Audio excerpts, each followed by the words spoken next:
Ayun, Sunday na naman nga guys at eto lalabas tayo at may pupuntahan tayong Asian store dito sa Oslo. So kung kayo nandito sa Norway, ito yung isa sa magandang Asian store na pwede nyo puntahan. Syempre support natin yung mga kababayan natin na nagnenegosyo dito. Pero bago tayo pumunta doon, daan muna tayo sa church. Syempre every Sunday yan, hindi natin pwedeng kaligtaan si Lord.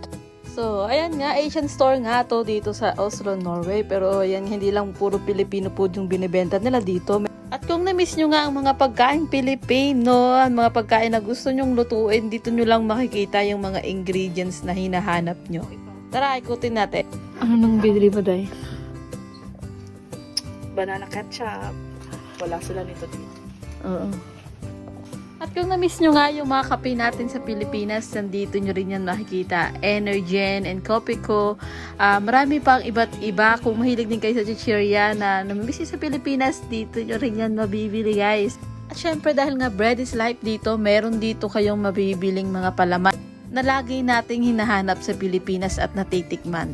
O yan, pagpasok nyo pa lang sa entrance, makikita nyo na yung Philippine flag natin, no? So malalaman nyo talaga na Pilipino yung nagtitinda rito at Pilipino yung may-ari ng tindahan na to. Andito rin yung mga biskwit na hinahanap nyo, pero ayan nga, bago yan, kausapin natin si ate.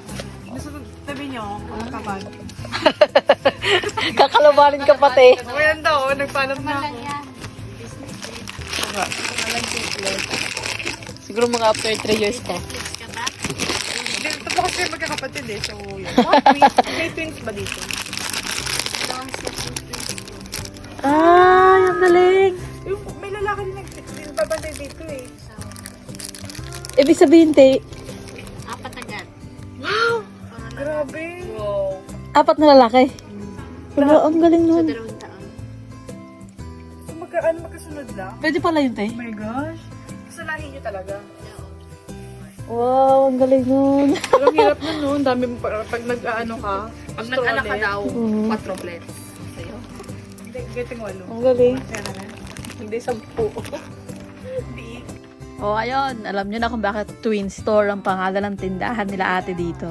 Dahil pala sa kanyang mga anak na kambal, at hindi lang basta kambal at isa, magkasunod na kambal pala yung anak ni ate. Kaya ayun, instant 4 agad ang anak ni ate sa 2 irihad lang. Dito nyo nga makikita yung tindahan ng Twin Store. Isa kayo lang kayo ng Tibane at baba kayo ng Grunland. Makikita nyo yan agad sa entrance pa lang. At eto lang muna for today's video. Comment down below kung ano yung mga gusto nyong shop na pwede nating pasukin dito or yung mga restaurant na pwede nating kainan dito. See you again on my next vlog and thank you for watching!